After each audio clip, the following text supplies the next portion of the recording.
Hi friends, my name is Emily and this is The Self-Help Chef. I believe that food is the ultimate connection to all things mental, physical, and spiritual. This series is all about how to navigate important self-help topics while making delicious plant-based food.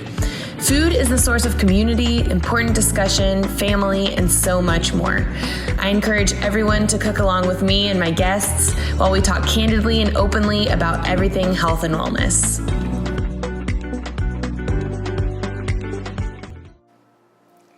Hey guys, my name is Emily, and today we are talking all things therapy and veggie stock. I chose veggie stock because I think soup is such a comforting dish, and I think it's gonna pair really well with our conversation today. And with me, I'm so excited, is my friend Nikki Dubois. She is a professional therapist, and throughout her professional experiences, one thing that remains constant is an unwavering belief in the power of community. Nikki's work with people experiencing eating disorders and substance use disorder has affirmed her belief that recovery is possible, and it doesn't have to happen alone. And Nikki is a licensed master's social worker working towards her LCSW and CED, and she also holds a Master of Science in Social Work from the University of Texas at Austin, which is awesome, in her School of Social Work. So Nikki, thank you so much for being here. Thank you, Emily. Thank you for having me. I'm so excited to talk about therapy and make some veggie stock. And I think that this is gonna go really well together because I don't know about you, but soup is super comforting to me. And it's just really therapeutic to make as well. Yeah, I love all the things that food offers. It offers so many things besides just nutrition. It offers comfort, safety, love, nostalgia. So Yeah. I'm happy to be here and talking about therapy and food with you. I just really love that we can kind of combine the topics of therapy, mental health awareness, and food. I think food opens up such a conversation topic about so many things. So, are you ready to dive in? I am. Awesome. Okay, so we are making just a regular veggie stock today. Have you ever made a veggie stock from scratch? I have not. Cool. I'm excited to try. Sweet. Okay, awesome. So I'm gonna kind of go through what all of this stuff in front of us is. With veggie stock, it's really, I think veggie stock is really versatile to how you wanna cook it, but the main things that are in front of us are celery, carrots, and an onion. And I'm gonna have you do some prep work with me. So you're gonna be a real lifetime chef after this. And these three things together is called a mirepoix. So it's just like a fancy French technique on the basic ingredients that you put into a veggie stock that you put into a base of a soup. So we have our celery, our carrots, and our onions, and we also have some shiitake mushrooms, which is gonna kind of make for an Asian style soup, which is my favorite. I don't know if you like Asian foods. I do. Okay, awesome. So we have that, and then we have some garlic. So we're gonna start cutting, and while we start chopping and dicing these all up, we're gonna talk about therapy and the amazing things that it's done for you and for your community. So let's put all of our vegetables to the side and start with our onion. So first we're gonna learn how to dice our onion. So I think we've already learned this together, but we're gonna go through it again. And we have our little trash bowl here. So if you guys are cooking along with us at home, just pro tip, have a little trash bowl on the side, and instead of just making a lot of runs to the trash can, we can just throw it in there. So what we're gonna do first is we are going to peel our onion. So peel the top layer off. And this certain way of cutting an onion really prevents you from getting those tears and getting those onion cries. So we might be crying after, this deep conversation, but we won't be crying from cutting our onions, which is great. So after we peel our onion, we're just peeling the top layer off. And I've managed to keep the root intact still, so this is gonna help with cutting it. So we have our awesome chef knives, and we're just gonna grasp it, put one finger on one side and put one thumb on the other, and this is how we hold our knife. So what we're gonna do is bring our onion close to us on the cutting board, place our left hand or your non-dominant hand on top, which you're righty, which is good, and we're just gonna make little saws in. This is gonna be a thicker onion, it's gonna be large chunks. So I'm just gonna make one little slice inward. And don't be afraid because the hand on top prevents you from cutting yourself. So And And we're cutting all the way through, Emily? We're cutting just to the very end, so don't cut all the way through the onion. Got so it. yeah, totally stop at that point. You're great. Now we're gonna turn it in. Now we're gonna turn it clockwise, and we're just gonna make a couple slices through all the way through the onion. So we want them to be about 1 inch thick. So I have my guiding hand here, and I have my knife hand here, and we're just gonna make little slits. Again, not cutting all the way through the onion, just the first half. Yeah, so not cutting all the way through. And this is the hardest knife skill that we're gonna do, and then the rest of them we're just gonna chop up, I promise. Okay. All right, and then the next step, we're just gonna flip it the other way, so counterclockwise. Discard of any little onion runaways that you have. Put them in our little trash bowl. And then we're just gonna make our cut. So we are doing, these are called large dice, and we're just cutting it 1 inch thick, so you're gonna see these awesome like cubes of onion. So that's basically it. And then we're just gonna chop up the rest of our vegetables and get them ready for our soup. Okay.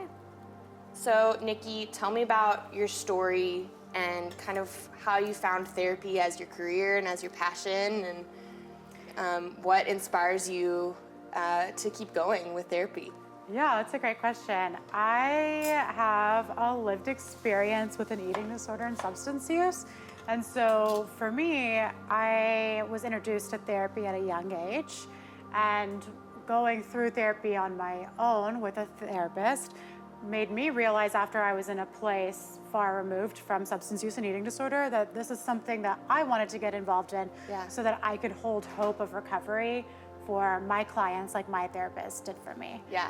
And so I went to grad school and became a therapist and started specializing in eating disorders so that I could hold that hope for my clients. That's amazing. So it's like kind of a full circle for you. Yes. With, you have experience with yourself, but then, you know, I feel like that experience really helps you help other people too. It does, and it does help me hold hope, which is such an important thing in recovery from substances and eating disorders. Yeah. Because so many people don't believe that recovery is possible. Yeah. And so having that lived experience, knowing that it is possible, it just helps me keep perspective and hold it for them until they can hold it for themselves. Yeah. Oh, that's so cool. And I actually met you through my own recovery, which I think is really cool because we went through kind of the same experience. We live in the same city. And I found you through the alumni page. And so I just think that it's really cool, people who are in recovery, who have the same experiences, who find the same passions together, and end up doing kind of the same thing in life, just make such a strong bond.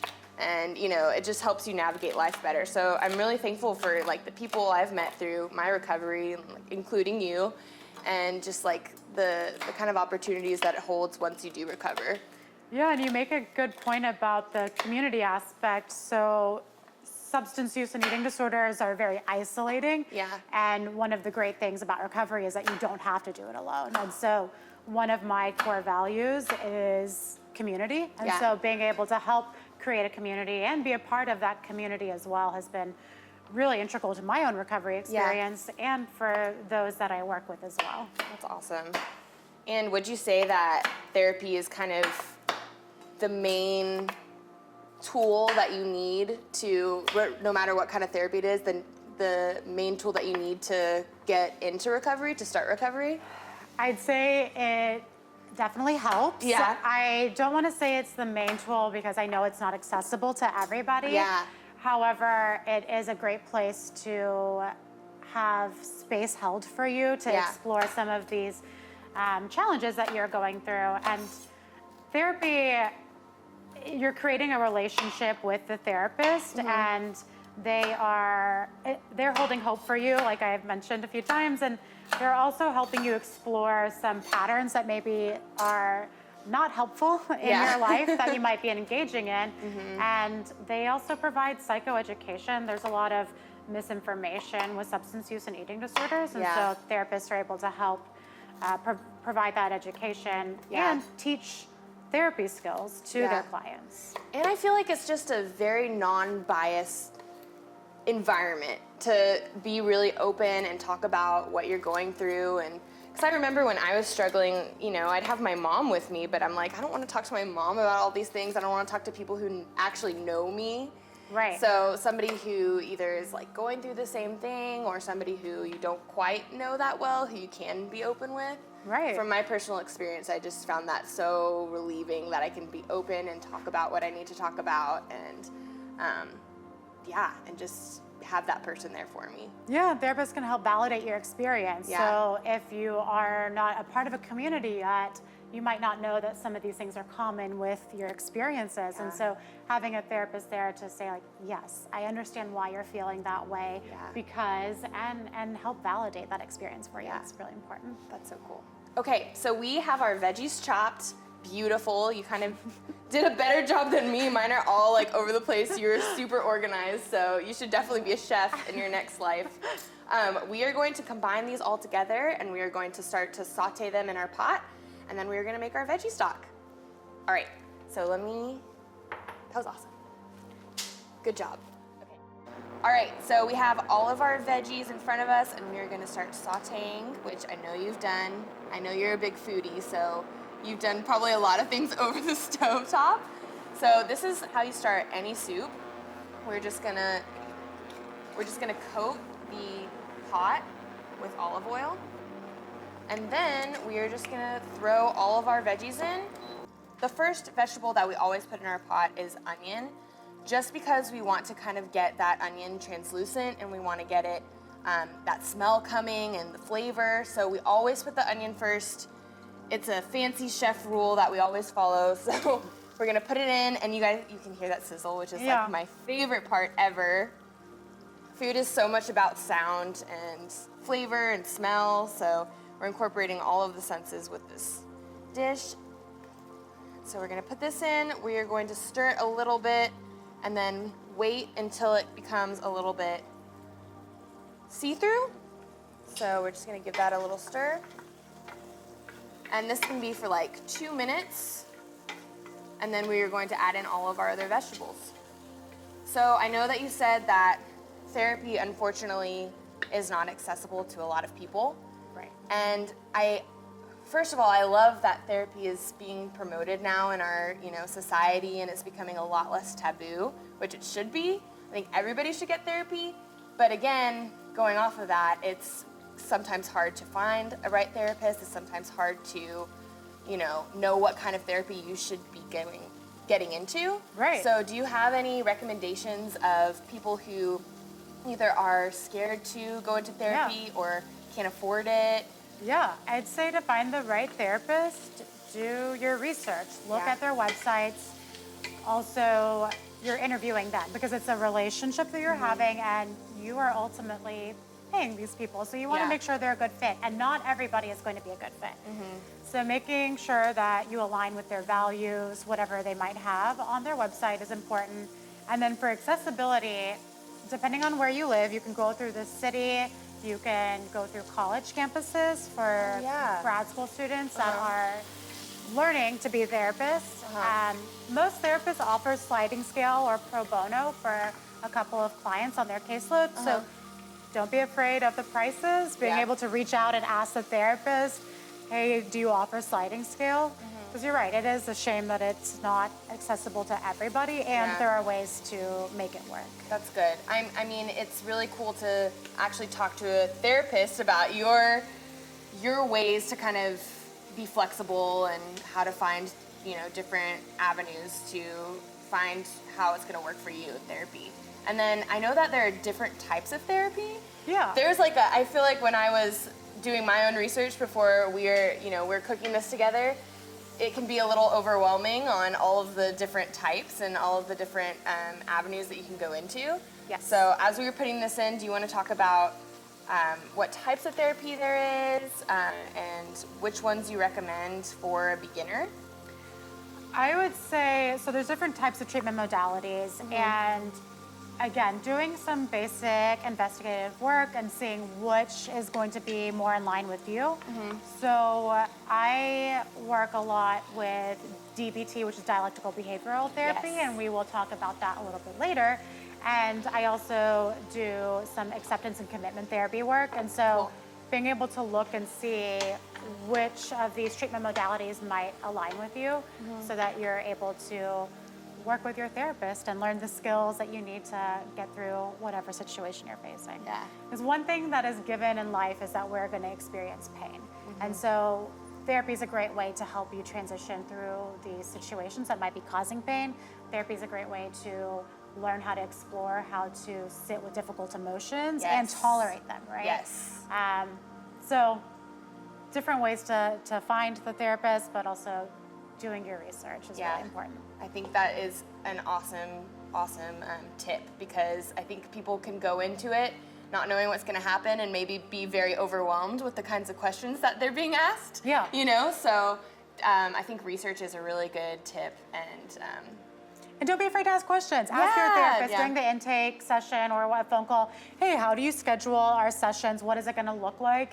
If they're doing CBT, which is cognitive behavioral therapy, it's very structured. Yeah. And I like to tailor it to the client. So depending on their personality, how they interpret information, their learning styles, I tailor it to them. So having that conversation with your therapist will be helpful so that they know how to work with you. Yeah. And what if you are maybe in therapy and you're not really enjoying how it's going, or you're seeing how your therapist is asking you questions? I think what you said about communication is really important. So how would you kind of approach that and just get to the point that you need from your therapist, or you need from that person you're talking to? Which will be a great segue to the skill that we're going to talk about, because we are going to talk about a skill that helps you get your needs met in the most effective way. Yeah. It doesn't guarantee we're going to get it met. And you're right, having a conversation, right? So communication is key. If you are unable to have that conversation with your therapist, it's likely that you're unable to have hard conversations to get your needs met outside of the therapy room. Yeah. And so therapy is also a great place to practice those things that you might be struggling with outside. So having that conversation, letting them know you feel stuck, you're not getting your needs met, and having them explore that with you. Totally. It could be that they're not a good fit. Yeah. It could be that they are stuck as well. Yeah. And just being able to name it and call it out can be so helpful for that relationship that you have with your therapist. Totally. I saw a really funny meme the other day going back to, speaking about memes in virtual life. Love it. There's one that, there's like the millennials that talk about therapy and they're like, I went to therapy today. And then there's, you know, like the younger millennials who are like, man, like listen to what my therapist said. Yeah, I love it. I love that people are destigmatizing mental health and getting support.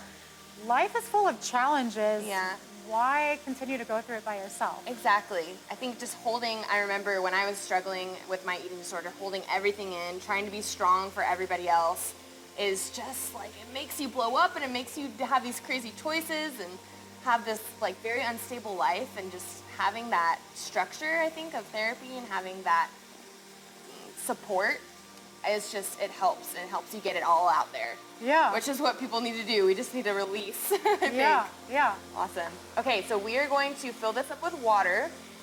This is all really nice and translucent, and you can kind of start to see that the vegetables are breaking down, and starting to smell it. Yeah. It smells so good. We're actually going to sprinkle it with some salt. So just a couple pinches of salt because we want that flavor. We're going to add a lot of salt later on, including miso, because once we add water to it, it's going to definitely build out the flavor. So if you want to turn on that water for me, just regular tap water is fine. And we're gonna fill it up. Oh, it smells so good. It smells so good. It kind of reminds me, we're not making matzo ball soup today, but this is like the base of matzo ball soup, and my grandma makes really good matzo ball soup. So it always reminds me of that when we're making a mirepoix. So we're gonna fill it up to, if you can see that little circle, those metal circles. Oh, okay. We can go all the way. Lots of soup. Yes. We're gonna have lots of people to feed. And we're doing it, you said regular tap water, cold, hot, doesn't matter. Does not matter. If you wanted to speed up the process a little bit, you could do hot. Turn both on. Yeah, and then it'll come up to a boil faster. Gotcha. I think we can stop here. This is perfect. Yes. Okay, so all of our veggies are in their little bath, and we are going to turn up the heat very, very high. all the way up to, my stovetop says 440, but if you are using a gas oven, a gas stovetop, you just turn the heat up all the way. We're just gonna give it a little stir, and we're gonna wait for it to come to a boil, and then once it comes to a boil, we're gonna simmer and cover it for about 20 to 30 minutes, and then we're gonna add in all of our flavors and our toppings and turn it into a brothy noodle soup. So Sounds delicious. it's gonna be amazing. And another fun fact for anybody who's watching at home, the difference between a stock and a broth is just the seasoning. So we have our stock right now. There's a little bit of salt in it, but basically it's a very basic flavor, and it's just those flavors of those vegetables. And when you turn it into a broth, which is what we're gonna do soon, is when we add in all of our seasonings, salt and pepper. We're gonna add in some miso, so it's gonna be very brothy, very flavorful, and very, very comforting. All right, sweet.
Okay, so our soup is ready. Looks delicious. Yes, let's get into it. Cheers. Okay. I'm gonna go in with a spoon, I think, first. Try our broth. Okay, I'll take your lead. Okay. A little spicy. It is spicy. It tastes incredible. Good. Yay. Well, congrats to us for making a soup together, having a great conversation. A little bug wants to land on here because he's hungry too. Also interested in the soup. Yeah. Yeah. That's so very, very comforting. Perfect for our exercise that we're going to get into. So Yes. take us through what you would lead somebody through who either is new to therapy or an exercise that somebody can do at home. Yeah. I'm very curious to know. My favorite skill, and my clients call me a DEERMAN pusher, so it's a DBT skill called DEERMAN. And DEERMAN is an acronym, and I will walk you through it. Okay. So let's say the situation is somebody comments on your body. Okay. And to a lot of people, they might think that's a compliment, Yeah. that they're complimenting weight loss. However, we don't know what we're actually complimenting, right? It Yeah. could be grief, it could be depression, it could be cancer, it could be so many things, right? Yeah. So it could be an eating disorder, right? We could be complimenting an eating disorder. So if that has happened to you and you want to be able to set a boundary with that person, DEERMAN helps us get our needs met. It doesn't guarantee that we will get it met. It just makes it a little bit more effective and likely that we're going to. So the DEER stands for describe. So we're going to describe without any opinions. We're going to be black and white here, the situation. Okay. So say you're the person who commented. Uh-huh. I'm going to say, hey, Emily, last night when we met up for dinner, you complimented my weight loss. And then the E is express. I felt invalidated. I felt whatever that feeling was. I felt upset, right? So whatever that might be for you, because I've told you I'm struggling with an eating disorder. Yeah. one of the mistakes I see with the express part is I hear people say, I feel like you're wrong, or I feel like you're mean. Yeah. Right? And like is not a feeling, so let's try to use feeling words. Okay. The A is assert. So you're going to assert what you want to happen next time or going forward. So, Emily, I would like for you to not comment on my body going forward. The R is, right, dear? Yeah, the R is the reinforce. So letting them know why you would like this to happen. And so community is really important to me and connection. So one of the reinforces that I use is I would feel more comfortable in our relationship. I would be more likely to hang out if I know that going forward, my body's not going to be commented on. The M is for one mindfully. DBT is known for acronyms and not accurate acronyms. So it's mindfully. So often when we are expressing ourselves to a friend, a partner, and we're letting them know that we're not okay with how things are going, they might come in and say, well, last night you did this, or 2 weeks ago you did this. Valid. We want to address it. However, we don't want to address it right now. We want to be mindfully. So we are going to say, I hear what you're saying, and let's address that at a later date. Right now, I want to talk about the comment you made towards my body. Yeah. The A is for appearing confident. Again, going off the acronym. So when we appear confident, we want to be able to project our voice, right? We want to have great posture, shoulders back. We don't want to curl into ourselves. Eye contact, I feel like, is a big one. Eye contact is, a great way to appear confident. Yeah. And then the N is negotiate. Sometimes it's not appropriate to negotiate. So I can't imagine a situation where you'd want to negotiate on asking somebody not to comment on your body, right? However, in another situation, if you were trying to get somebody, your partner or roommate, to do chores, and you're asking them to do the dishes every night, the negotiate in that situation could be, if you're unable to do it at the end of the night, can you get it done by 12 p.m. next day, right? So being able to meet them in the middle. And then if you are unable to think of a negotiate on your own, you can ask them, hey, how do you think that we can meet in the middle somewhere, that we can resolve this? So giving it back to them to help y'all work through this problem together. So it's not just a me problem, it's kind of like getting them in on wanting to help and wanting to communicate and having them feel more involved, I guess? Involved in, feeling more included. In the resolution and moving forward together. So, So describe, execute, express, assert, reinforce, okay. One mindfully, appear confident, and then negotiate. Cool. That's awesome. I wish you teach me something new every day, because I did not know about DEERMAN skill, and I think that's so cool. If you can't go out and talk to a therapist, at least you have this skill that can be applied to any situation. And I recommend when we're doing interpersonal conversations that we are not dysregulated and we're not in distress. So if we try to have a conversation and we are feeling dysregulated, it's unlikely that we'll be able to clearly communicate and get our needs met. So making sure that we are in a calm space. So maybe that means we take a break from that conversation. Maybe that means we address it next week, next month. Month is kind of far out. However, if we're super distressed around the situation, we want to be able to effectively get our needs met, right? And conflict or communication are both things that we're not taught how to do. It's modeled for us, and often it's modeled for us from our parents, from siblings, in a way that isn't helpful in getting our needs met. So this is a skill that I use. My clients like to ask, do you even use these skills? I use this skill all the time. I also recommend writing it out. So writing that script out. If you need to read it from the script, practice it a few times, have a therapist look over it, have a friend look over it. You want to make sure that we're using I feel statements, that we're not attacking the person, that we're calling them in and bringing them in, like you said, to help find that resolution so that you can move through whatever the situation is together. Awesome. Oh my gosh. Well, thank you so much, Nikki, for coming to cook with me and teaching me all about therapy and new things that I didn't even know as a therapy lover myself. And I'm really excited that we get to, get your message out to more people, and hopefully this will help somebody, reach out and get therapy themselves. I hope so. Yeah. Well, Thanks, Emily. Thank you. Thank you guys so much for tuning into the Self-Help Chef. I love you guys so much. Remember, you are worthy and you are important. And until next time.